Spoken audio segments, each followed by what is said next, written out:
Their Duty. Written by Teller of Tall Tales. Detective Clevens looked over the scene in a shock. At least a dozen dead, bodies broken and twisted.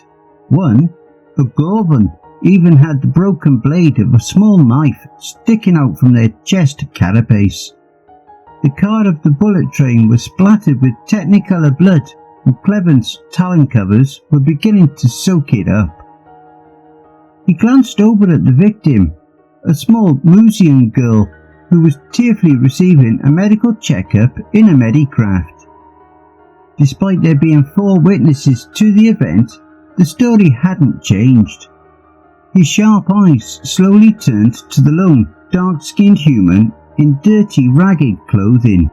An emergency medical technician was squeamishly watching as the man calmly stitched a long gash on his arm, closed with a monofilament suture. He sighed and glanced at his partner. "Run me through it one more time." Officer Kalth sighed deeply as well, making a stressed gurgling sound as he looked through his report, gesturing at an adolescent Rallit with their throat slit open. Witnesses reported that these 14 individuals boarded the train being loud and boisterous. Our friend outside had been sitting alone in the back of the train car. There. He used a tentacle to point out a seat where a leather bag still sat, right next to the door that led into the next car. Well, after about 2 stops, this one decided to try and assault our victim, the Myuu. Witnesses reported that the victim had repeatedly denied the perpetrator's advances when the perp decided to get physical. The slave stated that he had grabbed her by the collar. Our unknown, he pointed to the man outside who was now splintering his own broken fingers, reportedly stood up, then shouted, and I quote here, "Get your grubby paws off her! She said no!" before pulling out a small folding pocket knife and pointing it at the group. It was then that our perpetrator decided to ignore our wild card and tried to assault Ms. Slave. Reports conflict slightly on exactly what happened next, but the most cohesive report from Ms. Have herself states that our wildcard proceeded to rush the perpetrator, there was a struggle, and WC tore his throat open with the knife. The other perps then ganged up on our WC in an attempt to either subdue or kill him. That part is still unclear. Security footage only caught from this one. He gestures at a Zelaxian with blunt force trauma wounds and a missing head.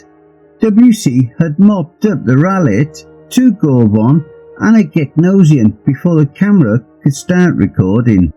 Kalth pointed to where a handrail had been snapped off. The Zelaxian had ripped off a handrail to defend themselves, but our WC managed to disarm them and use the handrail to brutal effect, before holding the Zelaxian's head out of the window while the train was moving. We found it roughly a mile back along the tracks, where it had gotten embedded in a tree growing near the tracks. After that, WC proceeded to beat the remaining perpetrators to death with the handrail after giving them a chance to surrender. Naturally, they continued to try and fight their way out of the situation. Kalth finished the report with a deep, moist breath of disbelief. He waved a tentacle around in amazement before his 12 eyes focused back on Detective Clevens. He still hasn't said anything to me or the guys from the precinct, but we checked his ID. He was part of the 1st Terran Marines during the siege of Granotar 6. Heard you also fought in that conflict, so we thought you might be able to get something out of him. Clevens nodded softly, clicking his talons together as he turned on his heel toe. "I'll try. Terran Marines can be a tight-lipped bunch, but I know how to talk to them." Stepping out of the train car, Detective Clevens yanked off his body camera and audio recorder in full view of the man before calmly sitting across from him and pulling out a pack of cigarettes and a flask of whiskey. Taking a pull from the flask and lighting the cigarette, he offered the human a smoke and a drink. The Marine smiled softly and took a cigarette and the flask, taking a long pull from it before grinning softly. Granitar corn whiskey. Some call it the worst in the galaxy.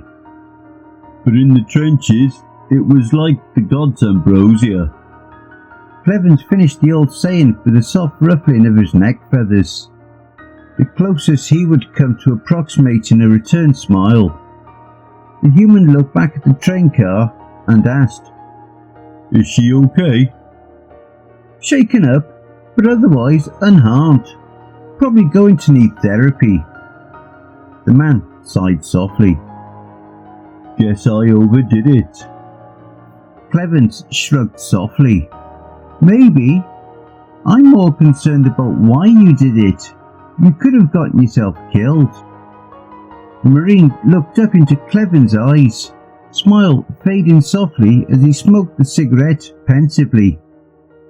"As a Marine, my duty was to kill the enemy and to protect my battle brothers." Clevens nodded, letting the man collect his thoughts. The Marine's eyes watched the small Myuu as she received some sedatives to counteract the panic from the stressful situation. "You were there on Granitar. I can see it in your eyes. Do you remember what it was like when we entered the city?" Clevens paused for a long moment, accepting his flask back and taking a large pull. "I do. Still have nightmares about sifting through the burn pits, finding those bones too small to be an adult's.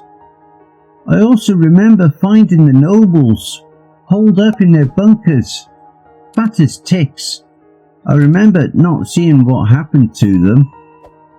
The Marine nodded slightly and took a drag off the cigarette, 1,000-yard stare fixed on some point off in the distance. "I did my duty as a soldier well that day, but I also did my duty as a human being just as well, if not better." His eyes grew a little misty as he looked back at the train car. "Just like back then, I did my duty as a human today." He looked Clevens in the eyes before continuing, wiping tears away with his untorn sleeve. "I couldn't protect them then, but I can and did protect her today. Whatever comes next doesn't matter. I did my duty. That is what matters." Detective Clevens nodded softly before rising to his talons and patting the Marine on the shoulder, snapping a Terran salute. "I'll put it in my report, but you should still expect a court summons in the coming weeks. The Metropolis is probably going to try and label you a vigilante still. Semper Fi, Marine." The Marine smiled softly and finished the cigarette, returning the salute before replying, "Do or die." Detective Clevens picked up his body cam and audio recorder, leaving the Marine his flask as he headed for his vehicle. He hated paperwork, and there was going to be a lot of it to do when he got back to the office.